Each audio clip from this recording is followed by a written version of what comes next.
know yourself, you're a new man when you take out a loan to buy a family van. Safety comes We first. lived on at a market garden. Our neighbours had a huge big concrete tank, and I was allowed to go in there when the temperature was over 90 degrees Fahrenheit. And we learned to swim real early in dirty waters and holding our breath playing chase. Take a deep breath and feel the squeeze. You don't know it now, but it's When I one. first got my first job as a clerk in an oil company, for a year I sat around behind a desk and I knew that wasn't the life for me. So then we made speedboats. I became a carpenter and made speedboats for a while. And then an explosives truck driver. And during that time I found out that my spearfishing came into it and I was going off and exploring. So I was an outside person that was looking for adventure. You don't know it now, but it's what you need. You've been needing the cake I for think I must have didn't have my driver's license, 15 at the time, when we formed a club, a group of guys who loved to go off and to different bays and adventures, looking in the water to see if we could find the treasures or new places to go and big fish.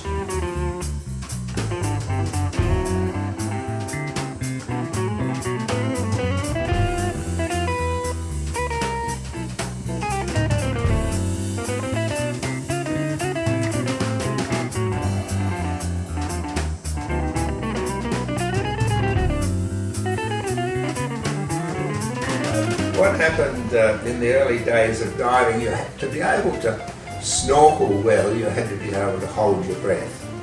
And we found out the more you practiced holding your breath for a long time, you would, the better and longer you could do it, the easier it would become. And I used to practice holding my breath in the early days when I was driving explosive trucks for Quarry Industry by holding my breath and counting telegraph poles.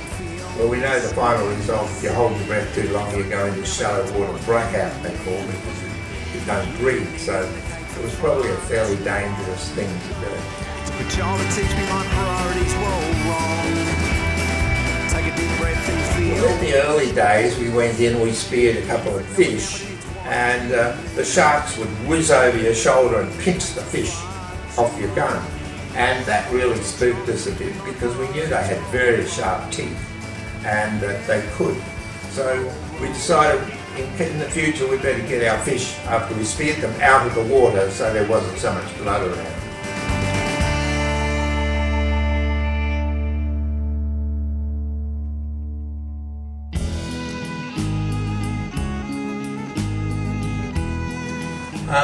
There's a reef that when the tide goes out you can walk out 100 yards out to the edge of it, and then it drops down that stone area into about 3 metres, and then it really drops down into maybe almost 18-20 metres deep and 60 feet or more deep out there.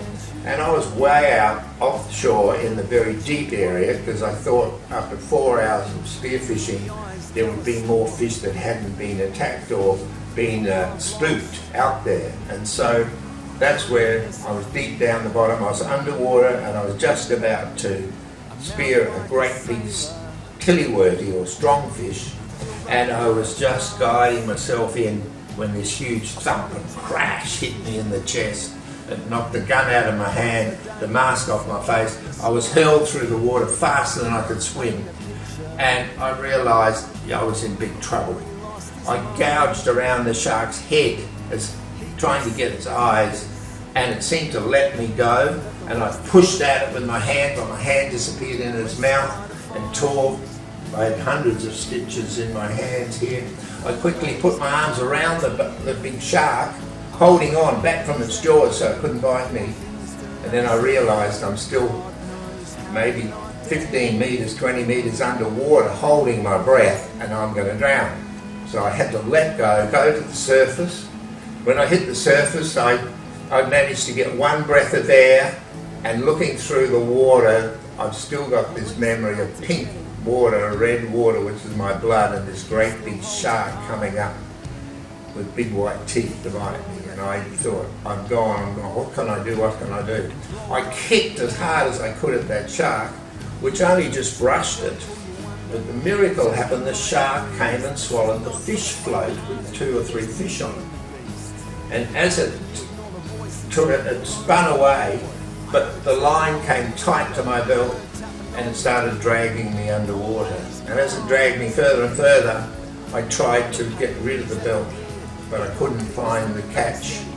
I was about to breathe in water and give up, and a miracle happened. The second one, the line broke. That gave me enough adrenaline to hold up and get to the surface. And the boat saw all this bright red water on this calm day. It was coming for a look. I came up, they raced me in there, into shore, into a car, into the ambulance, into the hospital, stitch, stitch, stitch up, and there I am laying in the hospital with a white sheet all over me up to here, and very sick.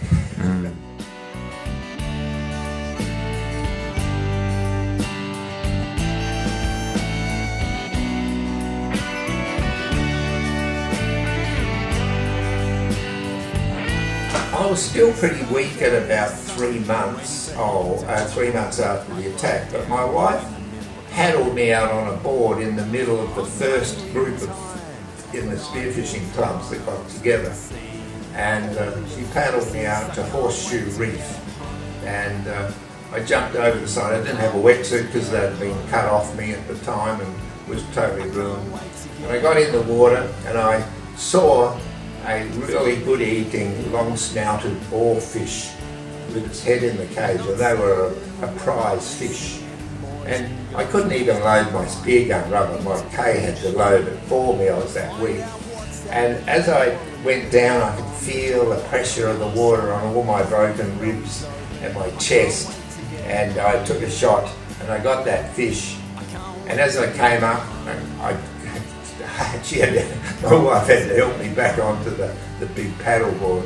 I went to shore, my mum and dad and my sisters was there, and I come home with a fish, and it felt really good. And that night my mum cooked up for all of us, my wife and I, and this fish for dinner, and I felt really good at being able to, I'd achieved something. I'm here on my own. When the shark bit me, it probably changed my life totally. I think it probably gave me more than it ever took away from me, because basically it didn't get any of me, except it made all this great big mess of my chest and my hands. The doctor stitched up my hands, you could hardly tell that I had all the tendons in those fingers were gone and everything. So, but from then on, everybody, of course, wanted to see my scars, so I was forever taking my shirt off, and so I was telling shark stories about it. And over the years now, we've worked, and I've done whatever I could to work with sharks. And building the first cages, I organised the first expedition to film great white sharks. We made the first underwater movies. That movie went around the world. People from all over, from different countries, slowly over the years came to me, and we've made over 80 films and documentaries.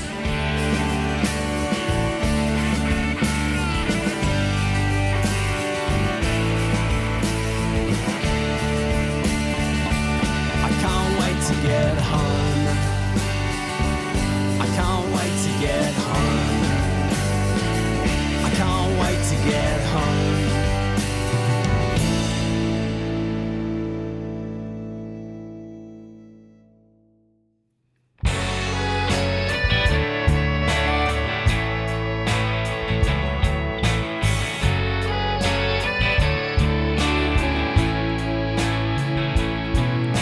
A 7-acre block was enough for all of us. I learned to swim in Jamison's tank next door, water deep and not clear. Ripe fruit for the picking, while rabbits for the shooting. The young hunter-gatherer needs for nothing, can't tame the adventurous soul. And I keep breathing when Driving by the bluff to the south of Adelaide, an open fire and a jumper to stay warm. I speared salmon and perch. The Octopus Club got me fit and trained. Held my breath and counted while driving. 17273 telegraph poles. And I keep breathing when I'm moving forward. I've tempted fate so many times before, and I can see that body in the water.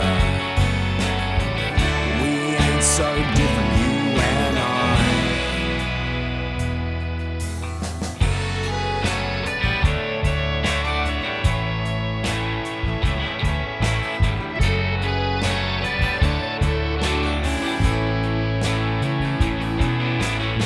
We crossed paths at Gleason's Landing.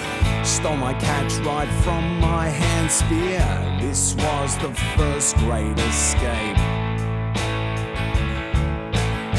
You took a piece of Brian Roger and the life of Jeffrey Corner, some kind of champion's curse. And I keep breathing when I'm moving forward. I've tempted fate so many times before, and I can see that body in the water. We ain't so different, you and I. At Aldinga Beach, I was diving in deep water. I speared 2 fish, then saw what I was after. A big dusky morwong lay hiding in the weeds. I caressed the trigger and started to squeeze. Felt a crushing thump on my left side. Swept through the water on a hellish ride. I gouged its eyes and fell out of its jaw. The ocean turned red from a body torn.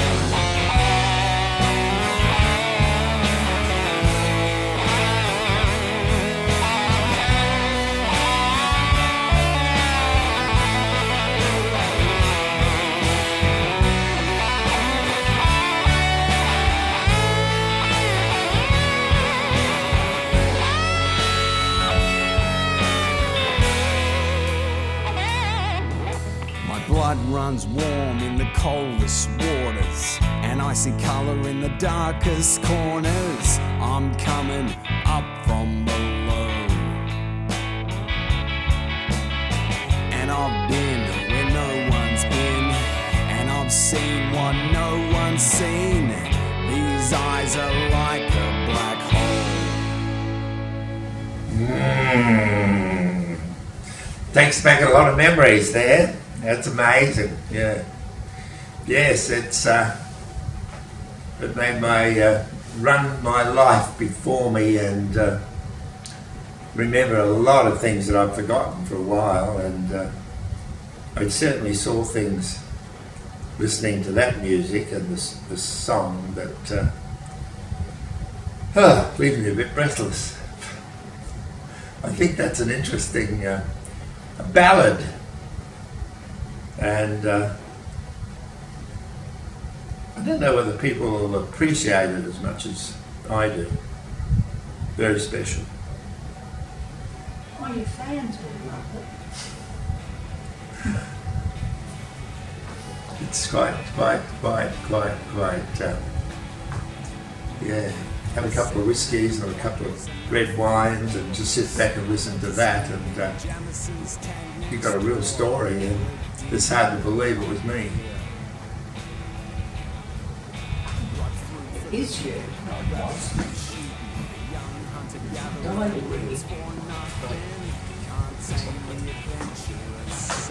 Probably would have never done it as well without my good wife.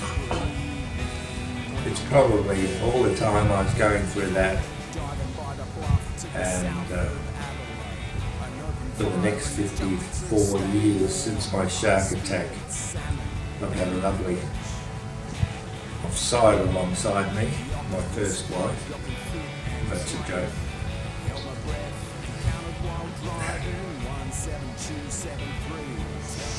Very special.